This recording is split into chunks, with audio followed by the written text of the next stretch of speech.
Welcome back. You're listening to Houston Real Estate Radio. We've been talking about some legislative updates. We're talking with Representative Debbie Riddle today. She's out of District 150, and they wrapped up the 84th legislative session, a couple months ago? Month ago? I think it was the 1st of June. 1st of June? June 1 was our last day. So it's been an exciting year already, hasn't it? It has. Well, we at the end of last segment, we were talking a little bit about low-income housing and getting a low-income housing update. And what we want to shift gears a little bit and talk about what is going on with HUD and fair housing. We, as realtors, follow fair housing guidelines, and there's a little redefinition going on with fair housing, though. What is actually fair? And some of the things that the government wants to do doesn't sound really fair to me, Debbie. Shannon, you're absolutely right. It's anything but fair. This is why I've always said that when we pass bills, we cannot have any ambiguities.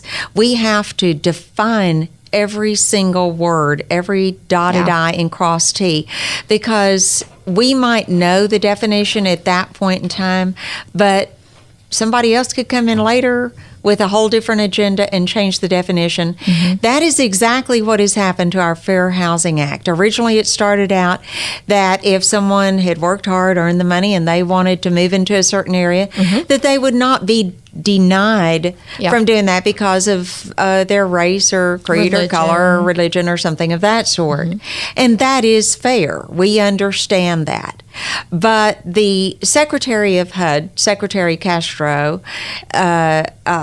he now is redefining fair, and HUD is redefining fair. And so they're saying it has to do with economics. So if you want to move into a certain neighborhood, but you really can't afford it, and they're looking at it and they're saying, well, this is a diverse community, it's not segregated, but everybody, these homes are pretty much in this price range, and everybody earns pretty much in this area. Therefore, it's not economically diverse. Mm-hmm. And so, therefore, we need to diversify the economics of it. And the other day on CNN, Secretary Castro was saying that what they're looking at is that if there is a vacant lot or if there is a home that's up for foreclosure, then they can go in and purchase that, and they can build some small, low-income type housing. Okay, so there. Debbie, I know the first thing that I'm going to hear from my listeners out there is they can't do that because we have deed restrictions in our neighborhood that keep that from happening. So I'm going to let you take off on that. The deed restrictions apply to the taxpayers. The deed restrictions apply to those of us that work hard, earn the money, buy our homes, and move into the subdivisions. We have to sign a covenant mm-hmm. regarding those deed restrictions. But our federal government now seems to think that they can supersede everything, including that. And so if they come into a neighborhood and do this, then it will not be required for the federal government to comply with those deed restrictions. So let me just throw out an example. Augusta Pines is in your district, right? Yes, it is. Okay, so Augusta Pines, nice golf course community, price points, I'd say $250,000 to $1 million. I mean, there's a lot of and different above $1 million. And above $1 million. Yeah, there's a lot of different price points in there, but there are some really nice homes in there. And what you're saying, and there are some lots in there. First, I have one listed right now for sale in there, so I know there are some lots in there. So you're saying that the government can come in, buy that lot, and put $160,000 house on it. If a developer wanted to work through HUD and come in and do that, you bet. And that person who buys that house would not have to follow deed restrictions. Because usually there's a square footage minimum in the deed restrictions, so they would not have to follow that. From what Secretary Castro was saying on CNN the other day, no, that goes straight out the window. Wow. So they could paint their house purple. I mean, if they don't have to follow deed restrictions, they could do anything. Well, the house itself would not even be according to deed restrictions. Right. Because it would not be of the same value as the other surrounding homes. So you're bringing down the home value of every home in the neighborhood, which you've already said the government doesn't care about that. The government doesn't care about that. They could care less about that. And their thinking on this is so wrong. They're saying, well, that it's an affluent area, therefore they are being discriminated against economically. That when did economics become a protected class? I think with the far left liberal agenda, particularly with this current Obama administration, but he's not the one that invented it. It actually started before, but quite frankly, I don't want to get partisan here, but the Democrats, the further left that they have pulled, this is their agenda. So this is socialism in play, literally putting all different economic classes together in a housing district, in a housing neighborhood. It is social engineering, and they want to completely re-engineer our society. Forgive me if I seem a little bit I can't think of the word right now, but I think that it gets also down to politics, because there are areas that are strong Republican. So the bigger picture is that this they're could trying water down to, the Republican vote. So the bigger picture is they're trying to water down the votes. Bottom line, I think that's actually the motive. I'm not sure that they really care that much about the people. Mm-hmm. Wow, I don't like it. I don't like it, Debbie. Well, and this I fight. Yeah. The low income housing issue. Are there areas where the affordable housing or low-income housing? I approved of one over off of Aldi in Westfield that is beautiful. I would invite you to go with me.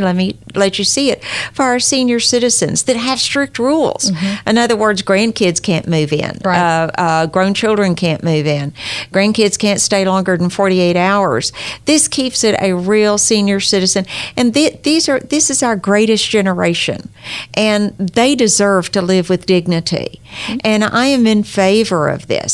There are areas that we may need to have not a handout, but a hand up, maybe for some of our veterans and things like that. Yeah. But we don't need to go in and completely do social engineering. Well, Habitat for Humanity is a great project that goes in and helps people. We've talked to so many different, even the Greater Houston Builders Association. They work with charities that do housing. I mean, there are builders out there who build homes and give them to families who are in need. You know, low-income housing is something that I think most people feel like giving back to. I know most people that I know give back to charities who support low-income housing projects and initiatives. That's not the issue. The issue is where you're putting them. You don't put them in a neighborhood that have covenants. You're just blowing away what what the deed restrictions even stand for or mean. That's why I say that if they really cared about the people, they would not be doing this. I think it's a political agenda, number one. Right. Number two,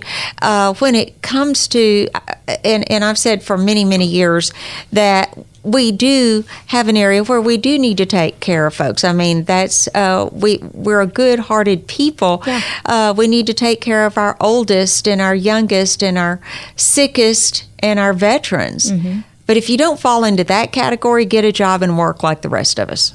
All right. So, I really like what you were saying about realtors. Debbie, you hit the nail on the head. I mean, we as realtors are working with buyers and sellers all over the community, all over price points, in every nook and cranny of the city. And we do know about the schools, about the construction going on, about everything, where the roads are going, even the politics of it. I mean, all these things. And I really appreciate you talking about that, because right now there are a lot of regulations coming into play and even a lot of corporate things happening that are trying to make realtors irrelevant and trying to do away with realtors in the real estate transaction. And being a realtor for 18 years, you know how important realtors are to protecting homeowners. Realtors are really very much, I think, much of the heartbeat of the community. And like I said, nobody but nobody has their finger on the pulse of the community better than a realtor does. You get down to the heart of the business where people decide to make their home. And where you have your home, home is where the heart is. And where people decide to make their homes is critical. And realtors play a vital part of that. I know I was a realtor for 18 years. We appreciate you. We'll be right back here on Houston Real Estate Radio with more from Debbie Riddle.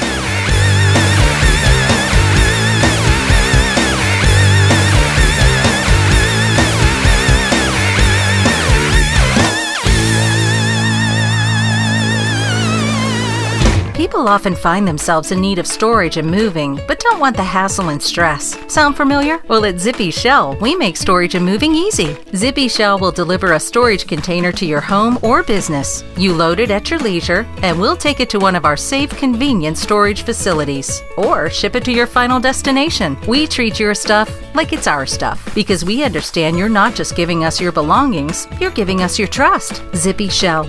Storage and moving that makes life simple.